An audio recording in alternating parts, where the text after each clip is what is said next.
Salut et ravie de te retrouver dans tes petites habitudes podcast, que ce soit en voiture, en train de faire à manger ou en balade, en forêt, je ne sais pas. Ici, une série solo.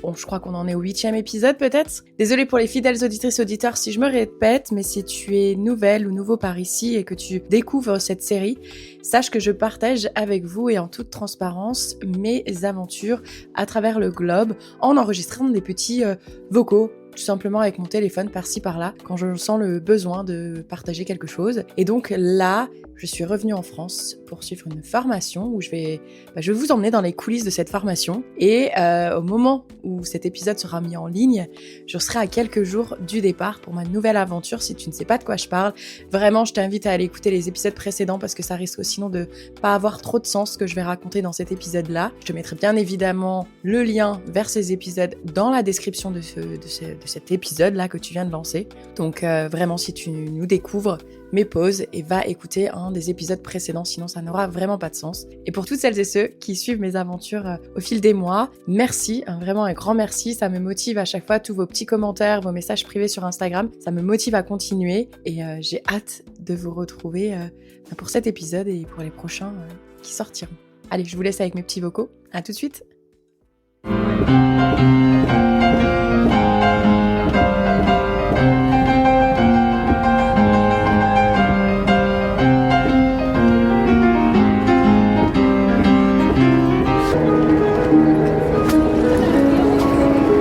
Alors ça, je dois dire un truc qui me plaît bien là à la gare, à Paris, c'est piano ou toutes sortes d'instruments, parce que j'ai cru entendre un autre instrument un peu plus tôt. Et c'est les personnes qui jouent, donc si toi qui m'écoutes, tu fais partie de ces artistes qui jouent des instruments dans les gares, je te remercie. Aïe, plus que quelques minutes avant que j'arrive à Nice. Il est 20h05, je n'en peux plus. Littéralement, la dernière personne que j'ai parlé, c'est mon papa à 10h30 ce matin. Et moi qui suis extravertie. C'était une longue journée, elle me paraît interminable. À chaque fois, je me suis amusée à partager ce qui m'a surprise quand j'ai voyagé. Donc bon, j'ai le droit aussi, je pense, de partager ce qui me surprend ici. Ça fait super longtemps que j'avais pas pris des trains, des TGV et tout ce qui s'ensuit. Et qu'est-ce que je me suis fait chier. Oh la vache. Heureusement, j'avais mon PC, j'ai pu faire du montage du podcast, donc ça m'a occupée. J'avais pris un livre. Mais en fait, j'ai été méga surprise parce que bon, je conçois qu'il faut rester calme et silencieux pour le respect des gens autour de nous, mais en fait, je me suis retrouvée à un siège où on était 4 en fait, donc on a 2 en face, un à côté. J'avais un couple en face et une dame à côté de nous, mais on s'est pas dit un mot. Donc moi, j'ai essayé au début, mais j'ai vu que ça prenait pas. Et waouh, pour moi, c'est presque un choc parce que en plus là que je viens des États-Unis, moi je parle avec tout le monde dans le bus, dans les Uber, je parle avec tout le monde et tout le monde me parle. Et j'adore ça. Et là, j'ai passé toute la journée à parler à personne. Et waouh, c'est pas mon kiff. Alors j'entends beaucoup de podcasts où ils disent qu'ils adorent voyager en train. Est-ce que voyager seul en train, c'est un kiff? Juste, j'aimerais comprendre. Bon, c'est cool, hein, on voit du paysage. C'est bien pour la planète, mais encore une fois, je me suis fait grave chier, quoi. Donc là, j'ai hâte d'arriver à destination et je sais même pas si je vais manger. Je crois que je vais aller me coucher direct. Ça m'a épuisé, tout ça, épuisé. Voilà, c'était ma petite surprise du jour. Hâte quand même d'être à demain et de commencer la formation des gens de la mer. Allez, petit vocal avant mon arrêt de bus. Première journée de formation terminée. C'était top. On était 9, principalement des jeunes. Un bon mélange entre des gens qui seront sur des bateaux de croisière, d'autres sur des yachts. On a même quelqu'un qui, lui, il est pêcheur de huîtres. Donc c'était super chouette. Et il y a 2 autres personnes dans ma formation qui vont être également chefs de rang chez Ponant. On ne sera pas sur le même bateau. Mais il y en a un qui part d'ici 10 jours et un autre qui part début avril. Donc ils partiront avant moi. Donc c'est cool. Du coup on s'est rapprochés. On a été manger ensemble à midi. Et la formation s'est terminée vers 16h je crois. Et donc avec l'un d'entre eux, je suis allée me balader au bord de l'eau, au vieux Nice. J'ai adoré, mais trop adoré. Et vers 6h30, lui, il a décidé de rentrer à l'hôtel et moi, j'avais trop envie de rester. Et j'ai été manger un bon plat de pâtes à la truffe. c'était trop bien. Et là maintenant il est 20h20 et je vais rentrer tranquillement à l'hôtel et certainement aller me coucher parce que rester assis toute la journée à écouter un prof quand même c'est fatigant mine de rien. Mais ouais, c'était super intéressant. C'est un capitaine qui nous a fait la formation aujourd'hui. Donc il donnait des exemples concrets, etc. Donc c'était cool. Et demain, ça va être une journée avec un pompier. Donc là, j'ai vraiment hâte. J'imagine qu'il y a beaucoup de bruit autour de moi, donc je vais m'arrêter là avec ce vocal parce que ça doit pas être agréable. Et je vous dis à bientôt. Hello! Tellement de choses que je pourrais dire. Là, on est le samedi 22 ou 23 février, je sais même pas. On vient de finir le 4e jour de formation, je crois. Désolée, je sais plus. C'est intense, mais parce que c'est super intéressant. Vraiment super. Et du coup, après les formations, comme il fait super beau, enfin, aujourd'hui, il fait pas très beau, mais il faisait super beau dans le sud. Du coup, j'en ai profité pour faire la touriste et c'est super agréable. Hier, on était dans un espèce de local de pompiers avec 2 pompiers et on a été formés à différents exercices. Par exemple, si votre cocotte avec de l'huile prend feu dans la cuisine, par exemple, comment j'éteins ce feu avec une simple couverture. Donc ça, j'ai trouvé que c'était super à essayer. On a aussi appris à utiliser des extincteurs. On a été aussi dans une pièce noire sortir un mannequin du coup, en utilisant des appareils respiratoires isolants. Donc ça, c'était super cool. On a aussi été dans une pièce dans le noir pour aller éteindre un petit feu. Donc il n'y avait pas de fumée, etc. Moi j'avais très peur qu'il y ait de la fumée et que ça allait peut-être un peu me faire paniquer, mais en fait ils peuvent pas créer de fumée toxique. Donc du coup on a adoré, je crois qu'on a tous adoré d'ailleurs. On a appris à dérouler des tuyaux de pompiers, etc. Et limite, je comprends même pas pourquoi le gouvernement ne met pas toute cette formation qui a duré, on va dire, une demi-journée, parce qu'en réalité c'était de 8h30 à 12h30. Ça devrait être obligatoire pour tout être humain parce que moi j'ai adoré et c'est vrai que quand on est face à ça, si je dois faire face à ça aujourd'hui, je paniquerai vachement moins en fait parce que moi j'ai récemment eu un appareil électrique qui a pris feu. Et c'est vrai qu'on panique en fait parce que quand ça nous est jamais arrivé, quel extincteur, qu'est-ce que c'est, on panique, alors que là, de l'avoir fait et tout ça, je sais que je serais vraiment moins dans la panique des choses. Donc je trouve ça vraiment cool. Et ensuite, il faisait vraiment super beau, donc avec un petit groupe de la formation, on a été visiter la petite ville de Menton. En plus, c'était le festival des citrons, donc c'était super chouette. Et là, petit coup de speed, on se dit allez les gars, on se prend un train. Et en même pas 10 minutes de train, on était en Italie, donc la première ville vraiment à la frontière au niveau de Menton, donc ville italienne, pas du tout, pour moi qui représente pas vraiment l'Italie, c'était qu'il y avait les drapeaux, que ça parlait italien et que ça buvait beaucoup d'expresso, mais bon, on était contente, surtout que Félix de la formation n'avait jamais été en Italie, donc voilà, maintenant il peut dire qu'il a été boire un verre en Italie. Et puis voilà, ensuite on est rentré et c'était chouette. Il y a une bonne entente entre nous tous, donc c'est quand même sympa. Et là aujourd'hui c'était surtout sur le sauvetage, si on doit abandonner le bateau, toutes les réactions à avoir, etc. Et je trouve ça vraiment super chouette. Il y a eu des passages où je me disais punaise, est-ce que j'avais vraiment raison d'aller travailler sur un bateau, parce qu'il y a des situations qui sont vraiment quand même alarmantes, mais finalement non, j'ai hâte, et puis de me dire que je serai la personne responsable des personnes qui seront en croisière. Ça me rassure aussi d'un côté, de me dire que je connais maintenant les bons gestes, etc. Et franchement, j'adore. Donc là, samedi soir, on va certainement sortir avec un petit groupe. Là, je vais essayer de faire une sieste, il est 16h. Et demain, je rejoins Luc et Sandrine, qui sont intervenus dans l'épisode Uruguay. Et ils habitent à Saint-Raphaël, donc je vais regarder pour prendre un train pour aller à Saint-Raphaël. Et ils prévoient d'aller me faire une petite rando, donc c'est super cool.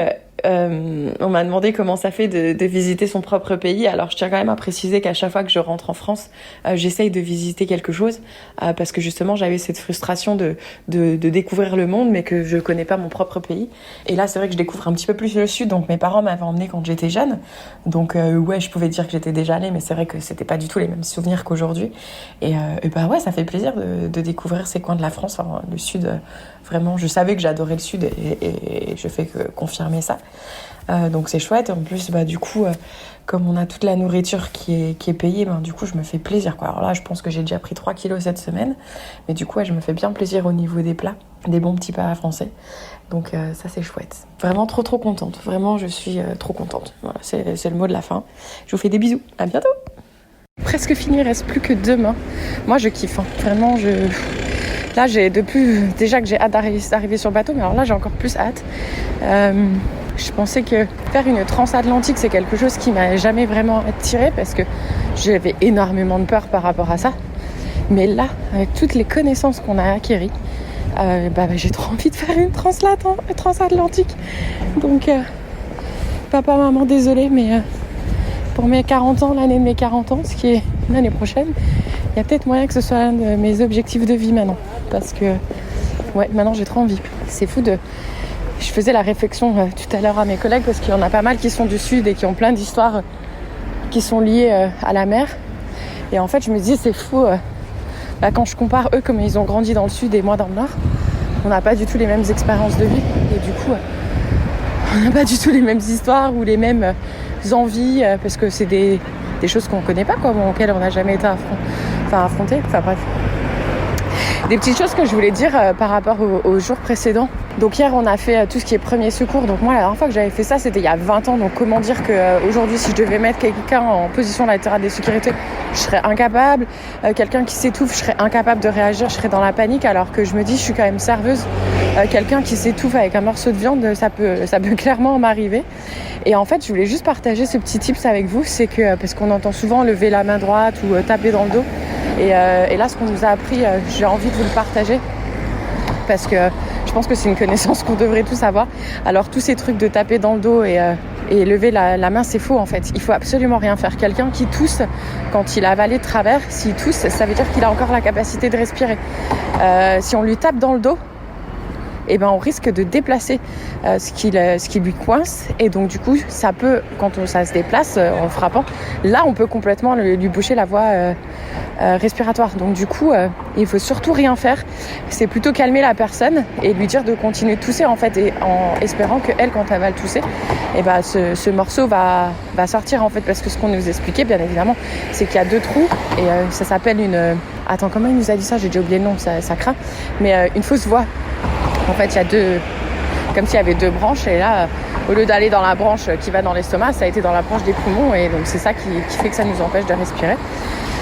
Et donc du coup, si effectivement la personne, au bout d'un moment, elle s'arrête de tousser et là, on voit qu'elle commence à devenir rouge et violette, là, il faut faire des techniques que je peux pas expliquer comme ça par vocaux, mais je trouve que c'est super intéressant de se former par rapport à ça et c'est vrai que c'est dommage que c'est pas des choses qu'on apprend tous systématiquement et auxquelles on n'a pas et des choses qu'on nous rappelle, qu'on nous remontre pas de façon fréquente. Donc moi je suis super contente d'avoir fait ça. Donc ça c'est une des choses principales que j'ai appris hier. Et aussi une autre chose, alors c'était par rapport à quoi ? Ah oui, si on suspecte qu'une personne a fait une chute, il faut surtout pas la déplacer parce que du coup par rapport à la colonne vertébrale ça craint. Et pareil en ce qui concerne une plaie, alors là, il y a eu pas mal de débats sur est-ce qu'on fait un garrot, est-ce qu'on fait pas un garrot. Le garrot c'est uniquement, et encore je veux pas faire l'experte, donc vous pouvez toujours vérifier ce que je vous dis, mais un garrot c'est vraiment le dernier secours, c'est vraiment, on n'arrive vraiment pas à arrêter le saignement avec des compressions ou des choses comme ça, et là dans ces cas oui il faut envisager le garrot, mais c'est quand même quelque chose à éviter. Bon, j'ai mon tram qui arrive, donc je vais arrêter ce vocal. À toutes. Bon alors comme promis, je vais tendre mon micro à un professionnel. Je vais te laisser te présenter. Si tu peux commencer par ton prénom, t'es pas obligé de donner ton âge et d'où on parle en ce moment. Allez, bonjour à tous, je m'appelle Bruno. J'ai 49 ans, 00, c'est tout frais. Mon métier, je suis pompier professionnel et voilà, je suis à l'écoute pour répondre aux questions. Donc moi, ce que j'ai demandé à Bruno de répondre aujourd'hui, c'est quelles sont les 3 choses qu'il a l'habitude de voir et qui auraient pu être évitées et que si toi, tu nous écoutes aujourd'hui, c'est quelque chose qu'il faudrait que tu prennes en compte. Donc, est-ce qu'on peut commencer par la première chose ? Donc la première chose, je dirais, j'ai souvent l'habitude de voir quand j'arrive en intervention des gens qui filment des personnes en difficulté ou un feu, mais personne à l'inverse, ou du moins peu de personnes, appellent les secours. Donc je pense qu'il serait préférable, avant même de filmer, de contacter des secours et pourquoi pas filmer par la suite. Voilà, alors ça j'ai adoré, il nous en avait parlé et c'est vrai que c'est tout con, mais voilà, maintenant appeler. Et comme on est en train de parler de téléphoner, quel est le numéro, si on devait appeler un numéro, quel est celui que toi tu utiliserais ? Alors dans l'absolu, théoriquement, on nous demande d'appeler le 15 qui est le SAMU, mais en France existe en gros le 15 et le 112 qui est le numéro européen qui fonctionne, comme son nom l'indique, dans toute l'Europe. Ok, super. Quelle est la deuxième chose dont tu aimerais nous parler aujourd'hui ? En qualité encore de pompier, on intervient beaucoup sur des feux. C'est que tout le monde sache utiliser un extincteur. Il faut juste 5 petites minutes pour apprendre à l'utiliser. Mais qui peut être très efficace et qui pourrait être instruit même au sein des écoles. Donc pourquoi pas l'instaurer via l'éducation nationale au niveau du collège, ça serait sympathique. Ok. Et si ma maman, par exemple, elle ne sait pas utiliser un extincteur, où est-ce qu'elle devrait aller ou qui elle devrait contacter pour apprendre justement à en utiliser un ? Écoute, je te dirais tout simplement toi-même, parce que tu sors de ta formation et t'es... Je vis au Canada, moi, je suis loin. Alors... Par tuto ou par visio, non. Écoutez, il y a beaucoup d'associations pompiers, des unions départementales pompiers qui proposent ce genre de formation. Donc pourquoi pas, renseignez-vous auprès de votre département, certes. Quelle association pourrait mettre en place ces formations ? Est-ce que YouTube, c'est une solution ? Oui, des fois, il y a des bonnes vidéos sur YouTube, il y a des bons tutos. Parfois, il vaut souvent un peu mieux s'adresser à un professionnel. C'est un peu plus rassurant et précis que par certaines personnes qui peuvent parfois remonter les informations moins bonnes. Ok. Et aussi quelque chose qu'on nous a dit, ça coûte pas très cher un extincteur, donc et puis on nous a parlé aussi des détecteurs, c'est très important à avoir. Quel est pour toi le détecteur qui n'est pas obligatoire en France mais qu'on devrait quand même avoir ? Alors un détecteur qui n'est pas obligatoire en France, pour rappel l'obligatoire c'est le détecteur de fumée, je vous dirais pour toute personne qui détient une chaudière à la maison, chaudière gaz, donc forcément, les fameux détecteurs de monoxyde de carbone, ils ne sont pas obligatoires, mais encore une fois, c'est un gaz qui est très mortel. Et la moindre fuite, comme son nom l'indique, peut amener beaucoup de dégâts. Donc je conseillerais à tous d'acheter ces fameux détecteurs de monoxyde de carbone. Super, merci. Et quelle est la troisième et dernière chose que tu aimerais nous partager aujourd'hui ? On reste dans le même thème, toujours de secours, de sécurité, tout ce qui serait peut-être savoir utiliser un défibrillateur en complément d'un massage cardiaque. Alors, encore une fois, le pompier sauve personne, c'est le premier acteur qui est présent, qui va pouvoir pratiquer des gestes de premier secours. Et on dit encore une fois alerter, masser, défibriller, qui permet de sauver les gens concrètement, quoi. Ok, merci beaucoup Bruno. Merci à toi. Bon la formation est terminée, je viens d'arriver à Paris. Et avant de vous expliquer ce qui vient juste de m'arriver, qui est un petit peu ridicule, je vais quand même finaliser cette formation que j'ai fait hier, parce que hier c'était vraiment cool. Hier matin on est allé, désolé pour le bruit du trafic d'ailleurs, mais hier matin on est allé à Antibes et on a pu essayer des tenues sur Insta, je vous ai mis, on était en mode Teletubbies, parce que c'est vraiment ça à quoi on ressemblait. Mais en fait c'est des tenues, si on est naufragé dans de l'eau, on peut rester pendant des heures même si elle est froide, parce que vraiment on sent rien et c'était impressionnant comme tenue. Bon, bien évidemment j'espère que je n'aurai jamais à les utiliser, mais c'était assez drôle. Et puis on a fait des exercices si on devait dégonfler un bateau de sauvetage, monter dessus et tout. Bon, encore une fois j'espère qu'on n'aura jamais à faire ça, mais au moins c'est cool d'avoir été mis en situation comme ça. Si un jour ça nous arrive, au moins on sera quand même suffisamment à l'aise avec ça. Et ensuite, on a fini assez tôt. Donc, moi et Paulina, on est allés se balader à Monaco. Et c'était super chouette. Et puis voilà, on a été manger tranquillement. Ce matin, un réveil qui pique à 4h du matin pour aller prendre mon train à 5h. Mais bon, il faut ce qu'il faut. Et là, je viens d'arriver à Paris. Et étant donné que, en fait, les métros, je suis traumatisée des métros parisiens depuis que je me suis fait pickpocket. Du coup, je me suis dit, puisque le métro traumatise, prends le bus. Et bon, alors déjà, je ne savais même pas. Bon, c'est 2,50 €, j'avais que 2 € en monnaie. Ça prend pas les cartes, bien évidemment. Vive 2025 et Paris. Et donc, apparemment, tu peux envoyer un SMS au 93 avec le bus. Tu écris bus et le numéro du bus. Et ça t'achète un billet. Alors, pour les étrangers, ça risque de coûter un peu cher. Mais heureusement, j'ai un numéro français. Et en fait, on part et je me rends compte que le bus ne va pas vraiment là où c'est indiqué sur Google Maps. Et donc, je m'approche du chauffeur. Alors, pour ceux qui me connaissent, je suis quand même quelqu'un de très poli. Même si une situation n'est pas dans n'est pas forcément ce à quoi je m'attendais. Je suis pas du tout du genre à stresser, surtout que je suis pas pressée, j'ai pas un avion à prendre, rien du tout. Mais alors je me suis fait parler par le chauffeur. J'étais en mode choquée quoi. En mode pourquoi tu me parles comme ça en fait, je te pose juste une question. J'essaye juste de comprendre pourquoi il va pas dans la direction qui est censée être indiquée. Et je te demande juste de me proposer une solution aléatoire où est-ce que je pourrais m'arrêter pour m'éviter de marcher pendant une demi-heure quoi. Donc voilà.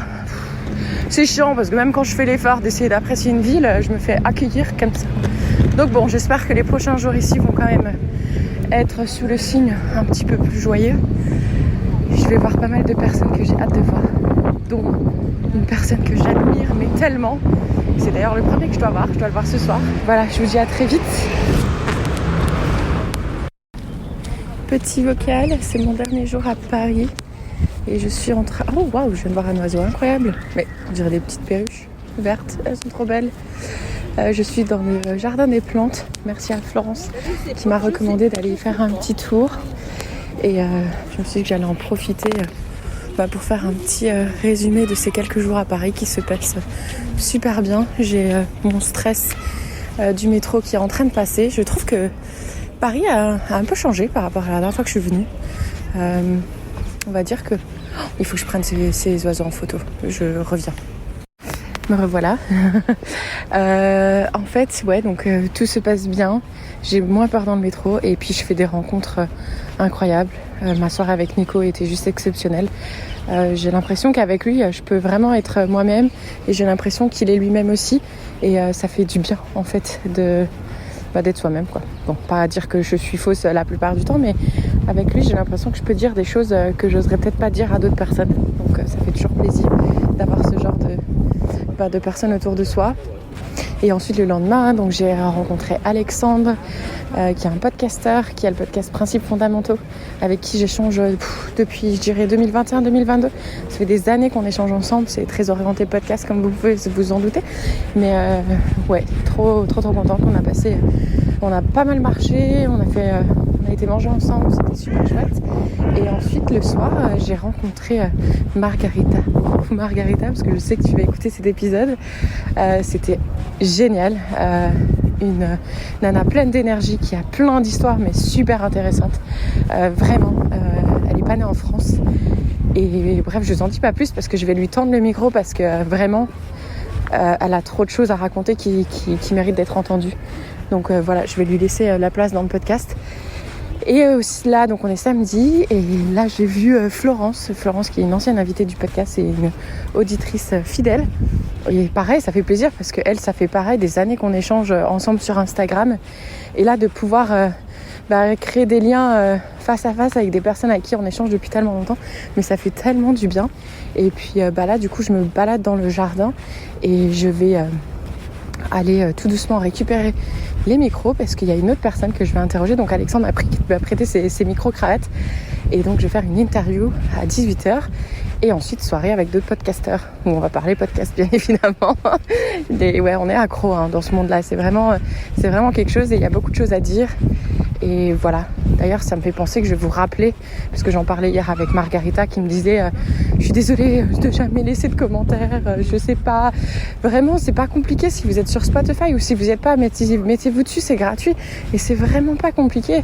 Si vous savez pas quoi dire, vous avez juste à mettre un emoji étoile quoi, enfin je sais pas, mais vous vous rendez pas compte de ce que ça fait pour le podcast, ça le rend mais tellement plus visible aux personnes qui ne le connaissent pas encore, et nous podcasteurs ça nous fait extrêmement du bien. Et d'ailleurs en parlant de ça, c'est dur quand on n'a pas de commentaires ou qu'on reçoit pas de messages, on ne sait pas si ce qu'on fait ça vaut la peine de continuer. Et je sais que peut-être là tu es en train de m'écouter à rouler ta voiture, que du coup tu peux pas t'arrêter pour faire ça, mais je sais pas, à un moment donné quand tu vas être posé sur Instagram en train de regarder mes stories par exemple, et peut-être dis-toi ah oui tiens, il faut que je fasse que je mette des étoiles quoi, en commentaire. Voilà, je vais arrêter de vous saouler avec ça. Croyez-moi, ça me saoule aussi de parler que de ça. Ça me saoule vraiment d'être toujours dans la demande Kémandi, etc. Mais encore une fois, ça nous aide tellement. Voilà, je m'arrête là. Et la prochaine fois que je vous parlerai, je serai certainement en Moselle. Et il fait beau à Paris. Enfin, il fait froid, mais il fait beau. Donc ça, c'est cool, il pleut pas. Je suis contente, tout va bien. Les oiseaux chantent. Je redécouvre Paris sous un autre angle et un angle qui me plaît bien plus que ce que j'avais pu découvrir avant. Donc ça, c'est cool. Allez, bisous. Hello, petit message. Je suis en mode réflexion et je me suis dit que j'allais vous partager ça. Donc là, je suis partie. J'ai pris le train pour aller à Nancy. Donc, Nancy, c'est la ville où j'ai fait mon école d'ingénieur et donc j'y vais à la base pour interroger une future invitée du podcast. Et là, moi, je suis arrivée vachement en avance parce que j'ai chopé un train plus tôt que prévu. Et je me suis dit, je vais en profiter pour aller dans la rue où j'habitais. Et donc, je pars de la gare et à un moment donné, j'étais paumée, quoi. J'étais, où est-ce qu'il faut que je tourne ? Alors, j'avoue que ça a quand même bien changé avec le tram ou je ne sais pas ce qu'ils ont fait comme travaux. Mais de là à être perdue quand même, faut pas exagérer. Donc, je sais que j'ai une mémoire de merde. Mais bref, j'ai dû me servir du GPS, honte à moi. Et en fait, je me suis fait cette réflexion que Nancy, ça n'a pas toujours été super facile, ça n'a pas toujours été la teuf. Parce que voilà, en école d'ingé, il faut quand même travailler, quoi. Et heureusement d'ailleurs que ma meilleure amie Julie était là. De toute façon, elle le sait, je lui ai déjà dit que sans elle, je suis pas sûre que j'aurais été diplômée. Mais en même temps, même si on travaillait dur, on faisait aussi beaucoup la fête. Et c'était des super chouettes moments, mais je me souviens qu'il y a quand même eu des fois où je passais des petites heures à pleurer parce que je me sentais seule, parce que différentes raisons. Mais en fait, là, quand je reviens à Nancy et que là, je vais aller dans ma rue, officiellement, ça se dit pas, mais en réalité, tout ce que je me souviens, c'est que les bons moments. Et donc cette petite réflexion, donc Nancy, je l'ai quittée en 2010-2011. Et voilà, cette petite réflexion, c'est que même si des fois on traverse des périodes pas faciles, on peut le dire, quand on part vivre à l'étranger ou qu'on fasse un voyage, un long voyage, il y a des moments qui vont pas être faciles, où on va se sentir seul, où on va avoir envie de pleurer, où certaines choses vont nous manquer, où on va être nostalgique. Mais faire une petite pause et se rappeler qu'au final, dans 10 ans, quand on se rappellera cette période, ce qu'on se rappellera, ce sera vraiment, je pense en tout cas, que les bons moments. Je sais pas toi, n'hésite pas à me partager en commentaire si t'es du genre à quand même te souvenir des mauvais moments aussi. On s'en souvient bien évidemment, mais je veux dire, si on se remémore la période, c'est pas ça qui va nous venir en premier en tête. Donc voilà, si t'écoutes et que tu traverses une phase difficile, dis-toi que c'est juste une phase que ton cerveau va vite oublier. Donc prends du recul et dis-toi que demain sera peut-être un autre jour et un autre jour un peu plus ensoleillé. C'est beau, non? Si c'est moche, dites-le moi, et j'arrête de faire la philosophe. Oh là, je vais voir, donc rue Pierre de Blaru. Trop cool. En fait, en vrai, j'aimerais trop sonner à la porte de la personne qui a mon appart et pouvoir lui demander si je peux venir le visiter. En tout cas, Julie et moi, on s'en souvient parfaitement de cet appart. On en a parlé encore récemment quand on s'est vus. Et d'ailleurs, la dernière soirée qu'on a fait dans mon appart, elle a tout pris en photo. Mais je sais pas, elle a dû prendre une centaine de photos. Et elle prenait tout, même la brosse à dents, tout, pour mémoriser chaque moment qu'on a passé dans cet appart. En tout cas, je vois que maintenant, les places de parking sont payantes. Alors ça, forcément. Déjà que c'était galère de se garer, mais alors... Bref, ça fait tout bizarre d'être là. Allez, je vous laisse. Là, c'est trop cool. Je suis chez ma meilleure amie en train de me cacher pour faire la surprise à ses filles qui attendent que ça, que je vienne faire une soirée pyjama. Donc, je vais essayer de les enregistrer pour voir leur réaction. Trop hâte.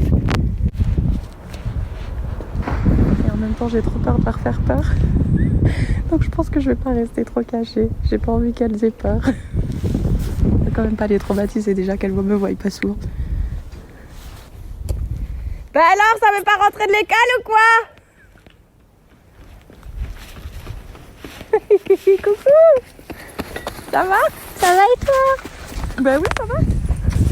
Oh, je suis trop contente. Vous avez pas que je venais? Qu'est-ce qu'il y a? Vous saviez pas que je venais? Oh, c'est une surprise? Oui. Ma surprise. Que de surprises pour vous en ce moment. Maman, je vais vous montrer ma caméra. Ouais, maladie.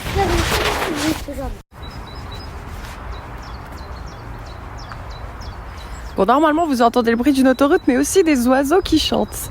Je voulais juste faire ce petit vocal. Là, je m'apprête à aller manger avec une auditrice du podcast. Je suis trop contente. Et en fait, depuis que je suis revenue de Londres, tous les arbres ont fleuri, les oiseaux chantent, il y a du soleil. Ça fait... Waouh, 6 ans peut-être que je suis pas revenue en territoire connu au printemps. Et waouh, ça change tout. Ça change tout. Je le savais de toute façon, je disais toujours je reviendrai plus l'hiver, c'est fini, j'en peux plus de l'hiver, j'en peux plus de l'hiver en Moselle. Même s'ils n'ont pas vrai été, mais bon bref, ça c'est autre chose. Mais tout ça pour dire, c'est choisissez bien les gens quand vous décidez de faire un petit aller-retour en France, ou si vous vous projetez de revenir pour une longue durée, choisissez bien la période. Parce qu'au niveau du mood, ça change vraiment tout. Vraiment, vraiment. Le vôtre et celui des autres aussi. Et ça, c'est important. Donc voilà, je voulais juste dire ça. À toutes. Salut, salut. Bon, je vais avoir plusieurs choses à dire. Là, ça fait, je dirais, peut-être 2 semaines que j'ai toujours pas enregistré de vocaux. Et au moment où j'enregistre celui-là, il y a déjà l'épisode où je parle de la clap de fin retour en France qui est déjà sorti. Et je me suis dit qu'il fallait peut-être que je parle de quelques points. Alors déjà, le premier, c'est que là, c'est vrai qu'une fois que toutes les formations sont passées, visite médicale et tout le tralala, maintenant, j'ai plus qu'à kiffer en fait avant le départ. Donc c'est sympa, je profite vraiment énormément de mes amis, de ma famille proche, mes parents, mon frère. Et je suis allée faire mon fameux week-end à Bruxelles, week-end que j'attendais depuis tellement d'années. J'ai été accueillie par Anna. C'était une voyageuse que j'avais rencontrée au Québec en 2020. J'avais été faire un mini-Compostelle et elle était volontaire dans un espèce de Airbnb que j'avais loué pour la nuit avec une copine.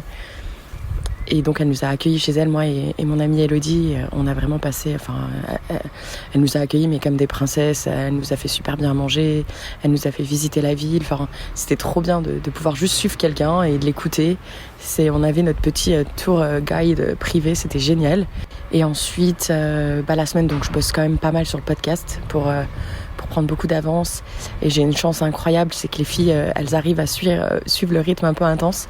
Parce que du coup, moi, j'enregistre pas mal d'interviews en avance. Désolée pour ce camion qui passe. J'enregistre pas mal d'interviews en avance pour pas que mes 3 mois sur le bateau impactent les sorties d'épisodes. Et les filles, elles suivent derrière en fonction des tâches qu'elles ont à faire. Alors qu'elles pourraient très bien attendre, mais non, elles sont tout aussi excitées que moi à chaque fois d'écouter une nouvelle histoire de vie, etc. Donc voilà, très reconnaissante. Mais du coup, le rythme est intense en semaine. Et là, le week-end dernier, donc je suis partie fêter l'anniversaire de mon papa avec donc mes parents et mon frère. On est partis à 4, on est partis faire un week-end à Londres. Alors moi, c'était quasiment tout frais payé, je vous le cache pas, par mes parents et mon frère. Merci à eux. J'ai juste payé quelques pintes de bière par-ci, par-là. Parce que moi, c'est une ville que je connais déjà très bien. J'y suis allée plusieurs fois. J'adore Londres. Vraiment, j'adore. Et eux, ça faisait très longtemps qu'ils avaient envie d'y aller, mais ils ont toujours un peu la barrière de la langue. Donc là, ça les rassurait de savoir que j'étais là. On a vraiment passé un super week-end, on a eu un beau temps en plus. C'était vraiment agréable et ça faisait peut-être 15 ans que j'avais pas été.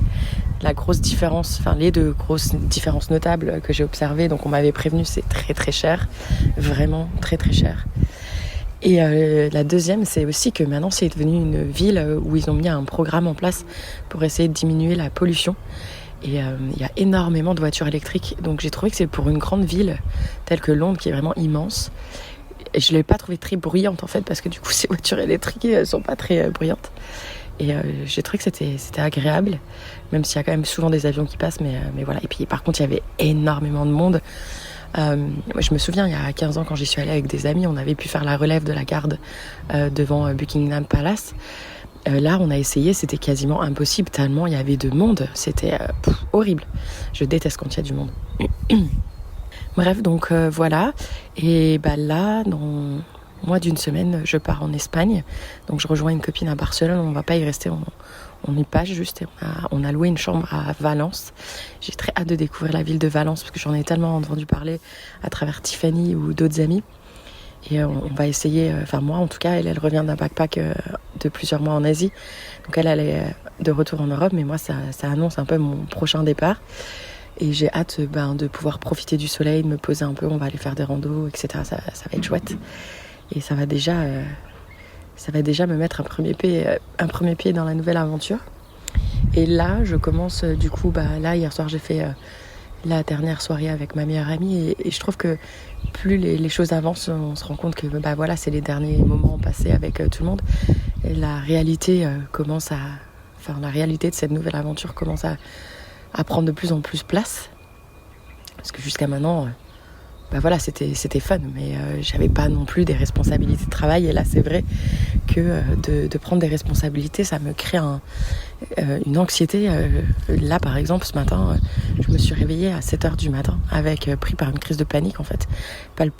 Palpitation au cœur, enfin, c'était vraiment pas agréable. Et ces derniers jours, c'est soit j'ai vraiment extrêmement de mal à m'endormir, ou soit je me réveille avec une crise de panique, parce qu'en fait, et c'est marrant parce que si Béranger avait été pris sur le bateau avec moi, je sais que j'aurais passé cette crise. Je pense que savoir qu'il avait été là, ça m'aurait rassurée. Et pourtant, j'ai beau me répéter que on va être une centaine d'employés sur le bateau, qu'il va y avoir d'autres personnes du même mindset que moi, on va s'entraider, il va y avoir de la bienveillance. J'ai plusieurs peurs, comme le rythme de travail qui va être intense. J'ai peur de ne pas réussir à suivre le rythme, que ce soit à cause de la fatigue ou à cause de mal de dos ou autre. Donc j'essaye. Là, j'ai acheté pas mal de vitamines, du magnésium aussi pour me calmer. J'ai extrêmement peur aussi d'avoir le mal de mer. Je sais pas pourquoi j'ai cette peur alors que je fais de la plongée, je prends très souvent des petits bateaux et j'ai jamais eu aucun souci. Mais j'ai aussi peur de ça parce que je me dis si ça passe pas, comment je vais gérer ça? Et j'ai peur aussi par rapport à mon poids parce qu'on va me prêter des habits et je me dis mais s'ils ont pas d'habits pour moi, alors c'est des peurs qui sont même pas, c'est un peu n'importe quoi. Enfin, de là à créer des crises de panique, je me dis c'est quand même abusé, mais bon, on choisit pas des fois les réactions de son corps. Et je voulais juste vous parler de ça, que on est souvent quand on se lance dans des nouveaux projets où il y a des enjeux. Là, quand je pars en voyage en backpack, oui, il y a un enjeu financier, mais après, je suis toute seule. Si je veux rentrer, je rentre. J'ai pas de compte à rendre. Là, je vais travailler pour une entreprise. Je dois quand même faire bonne figure. Enfin, il y a un enjeu qui est différent qu'un voyage en backpack. Et du coup, c'est vrai que le stress, il est autre. Et je pensais pas, parce que tout le monde m'encourage, tout le monde trouve ça génial, tout le monde a aucun doute que ça va bien se passer, mais moi, par contre, c'est moi mon propre ennemi, on va dire ça. Et voilà, j'avais juste envie de partager ça parce que je pense qu'on passe tous par ces phases-là. Et c'est normal, en fait, et il faut l'accepter, laisser passer. Donc là, je me suis réveillée, j'ai dû annuler une interview parce que je me sens vraiment pas capable de la faire. J'ai dormi que quelques heures et c'est vrai que les interviews, ça demande quand même d'être en forme, quoi. Ça prend de l'énergie. J'ai envie de bien rebondir, j'ai envie que mon invité soit bien mise en valeur. Et là, je me sens pas capable de faire ça. Donc, je me suis fait une petite camomille, je me suis posée dans le jardin au soleil, ça fait du bien. Et là, je me suis dit que j'allais faire ce petit vocal. Et puis voilà, attendre que la journée passe tranquillement, continuer à avoir des amis. J'ai de la chance parce que, oui, j'ai bien dit, j'ai de la chance. Et on a un super temps là, de ce mois de mars même. J'ai un pote qui m'a dit hier, je me souviens pas d'un mois de mars aussi beau. Donc merci la vie pour ça, de m'offrir ces petites virgules de soleil. Ça fait vraiment du bien. Et puis voilà, je pense que je vais m'arrêter là. Je vais m'arrêter là. Je vous fais des bisous, à bientôt. Ah oui, j'ai quand même envie d'ajouter qu'il y a moyen qu'au moment de la sortie de ce vocal, je sois déjà sur le bateau. C'est assez drôle de se dire ça. J'ai tellement hâte de vous raconter, vous n'avez pas idée. Et c'est ainsi que cet épisode se conclut. Je vous retrouve très vite, Bon, vous le savez ou peut-être pas encore. Je ne sais pas comment va être ma connexion internet sur le bateau. Je ne sais pas le rythme de travail. Je ne sais pas du tout. Donc je ne sais pas quand est-ce que je vous retrouverai dans un épisode solo. Mais comptez sur moi. J'emmène mes petits micros avec moi. J'emmène mon PC. Donc, dès que j'en ai l'occasion, je vous partagerai tout ça bien évidemment sur les plateformes de podcast. Si vous voulez rater aucun épisode, il vous suffit juste de suivre l'épisode ou sur certaines plateformes, ils parlent d'abonnement ou je crois 10 heures, il faut mettre un cœur, je ne sais pas trop. Et ça vous donnera une notification lorsqu'il y a un nouvel épisode qui est mis en ligne. Je ne sais pas à quel point j'arriverai à vous partager des choses sur Instagram. J'essaierai de faire mon possible sans bien évidemment me mettre trop la pression non plus parce que c'est pas le but. Il faut aussi que je kiffe mon aventure. Mais voilà, j'ai vraiment hâte hâte de vous donner des nouvelles. Et encore une fois, si tu ne l'as pas encore fait, laisse-moi un petit commentaire sur Spotify ou Apple Podcast. C'est les 2 seules plateformes qui le permettent. On est aussi sur YouTube, donc vous pouvez aussi nous laisser des petits j'aime sur YouTube. Et puis je vous dis à très vite. Bisous bisous.